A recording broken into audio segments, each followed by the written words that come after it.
Okay, now on to Cheeseburger Mac. First off, have your favorite jams playing.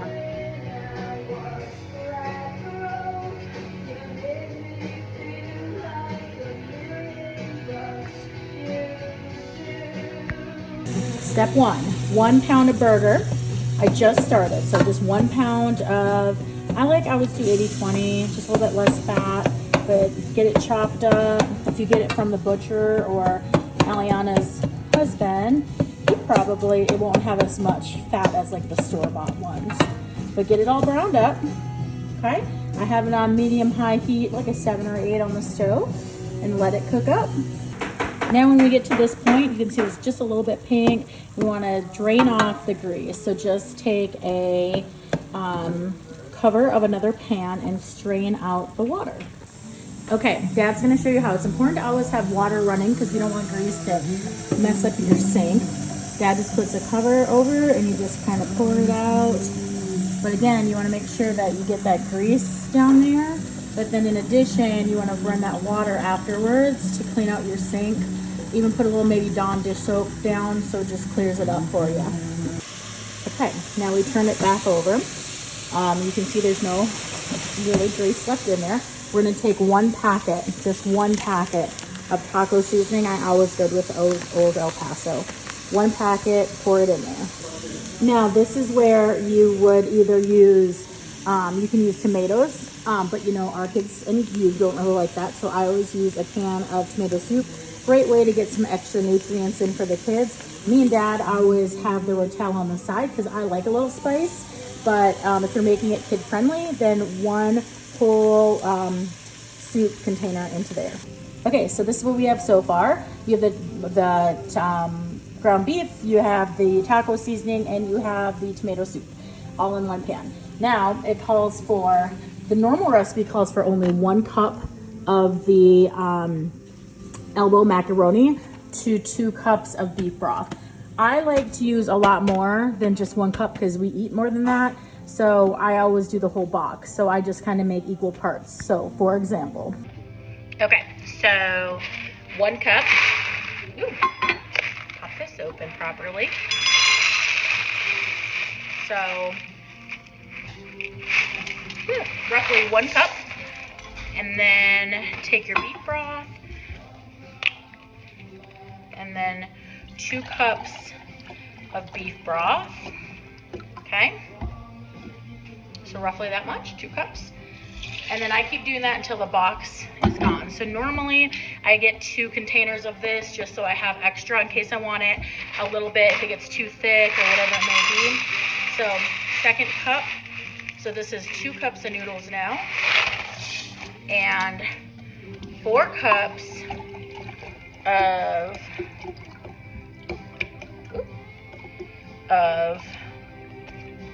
which is the whole container. 4 cups of, 2 cups of noodles in, and then 4 cups of broth. So the last cup I put in of noodles from the box, and then 2 cups of broth. I have a little extra broth left over if in case I need it. I'm just gonna kind of see how it cooks out. Okay, so now it looks like this. It's not that pretty at this point. I'm gonna kind of stir it up. I'm gonna turn the heat back up to about a 7-8. I wanna get back to boiling, and then we'll simmer it for about 15 minutes. So get it going, okay? Okay, once it's to a boil, you wanna make sure while it's coming up to boil, you really scrape the bottom so those noodles don't get stuck. But once it's to a boil, now you're going to reduce the heat, probably like a 2-3, and cover it with a lid. Continue to boil for 12 to 14 minutes or until your pasta is nice and soft. While that's simmering, and again, you want to stir that frequently so it doesn't get any noodles stuck to the bottom, we're going to work on our cheese sauce. Start by melting 2 tablespoons of butter in your small pot. Don't forget, while that is starting to melt, you're going to take off that lid and really just, so you can see those noodles are starting to cook in and get thicker. So keep scraping and cover it back up again. Once the butter is pretty much melted in your pot, you're gonna go ahead and add 2 tablespoons of flour. 1.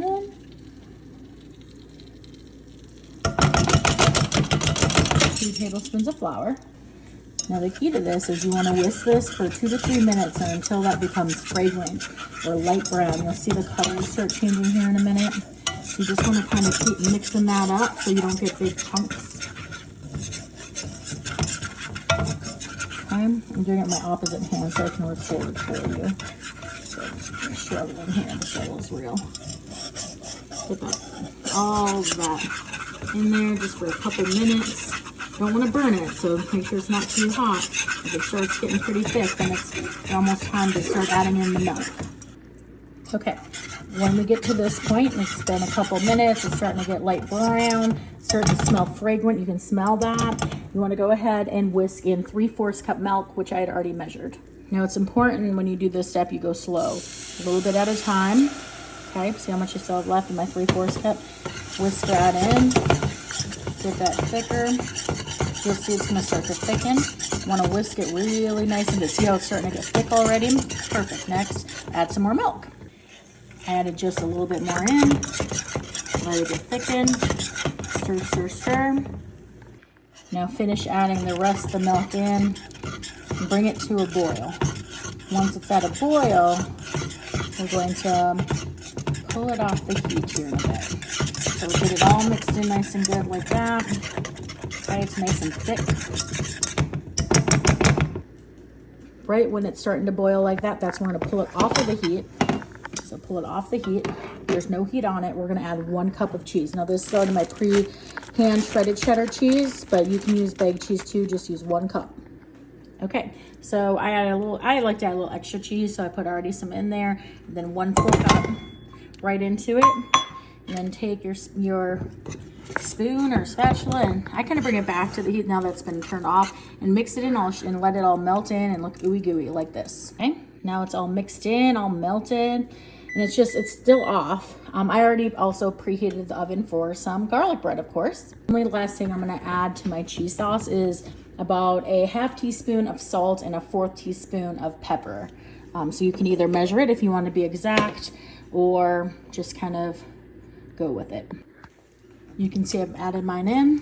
I'm gonna mix that in. My timer just went off for my noodles. I've been kind of going back and forth and making sure to stir the bottom of that frequently. So stir all your spices into here. So this is about 12 minutes in. You can see how thick those noodles are and how slurpy it is. That's what you wanna go for. Okay, you have your cheese sauce and you have your noodles. Now you see I stirred my noodles and you can see how much those cooked up and all that, most of that sauce is gone, and that's okay. There's still gonna be plenty. If you wanna add more broth, you can. Now I'm gonna add in, I always add in about a 1/2 packet more of taco seasoning because we like a little bit more flavor. And I add a couple little sprinkles of garlic salt, but not too much. Okay, a little sprinkle of the garlic salt. I don't know if I added the whole 1/2 pack. Like you can see, there's still quite a bit in my packet there, but I added just enough to season it up. I'm gonna taste it, give it taste of flavor. If I feel like it needs a little bit more, I'll stir in a little bit more. Get it all nice and delicious. Ooh. Now I did go back and add probably almost the whole rest of that second packet just because I want it to be a little bit better flavored. And then I have my cheese sauce, which I'm gonna incorporate. I haven't even put in my garlic bread yet because I wanted to sit and like marinate together for about 10 minutes because we found the last few times I've made it that's when it's the best. Okay, so my garlic bread said it's almost ready to go. I'm gonna go ahead and put it in there. I can't record myself doing that, but go ahead and just take a spatula, scrape all your cheese sauce into that. BRB. Okay, I just poured that in there with a spatula, that spatula. So now I'm gonna mix this all in. Like get it nice and ooey gooey. This is gonna sit for about 8 minutes, 10 minutes, about until my garlic bread is ready. You can see how delicious all that's gonna be once it's been sitting together for a minute. Now when I get ready to serve, and if it's too thick, you can always add in a little bit more broth. So if you feel like maybe I made it too thick, it's not like you know, if you're not your consistency, you can always add in a little bit of broth and it'll thicken it itself. While that sits on low and my bread is in the oven for about 8 to 10 minutes, I'm gonna go ahead and knock out all my dishes. So when I'm done, I can just be done for the night. I have 3 minutes left. I finished all the dishes. You can see I put a bunch of stuff away, cleaned off the counter. And if you're a mom, you're gonna start making lunches while you have a few minutes before dinner. Serve it up with some great garlic bread and you're good to go. No cap, as the kids say nowadays. That might have been possibly my best batch ever. It was real good. Tyler ate his whole entire bowl, none left over. Ari ate all of hers, Dad too. It was real good. Every piece of garlic bread gone. I hope you enjoy it, and I miss you, and I love you, and I realize I made these for Gabby. However, these videos will probably be for Tyler and for Aria, and I won't have to remake them. So I hope you all enjoy it wherever you're making this, whenever this is. I love you.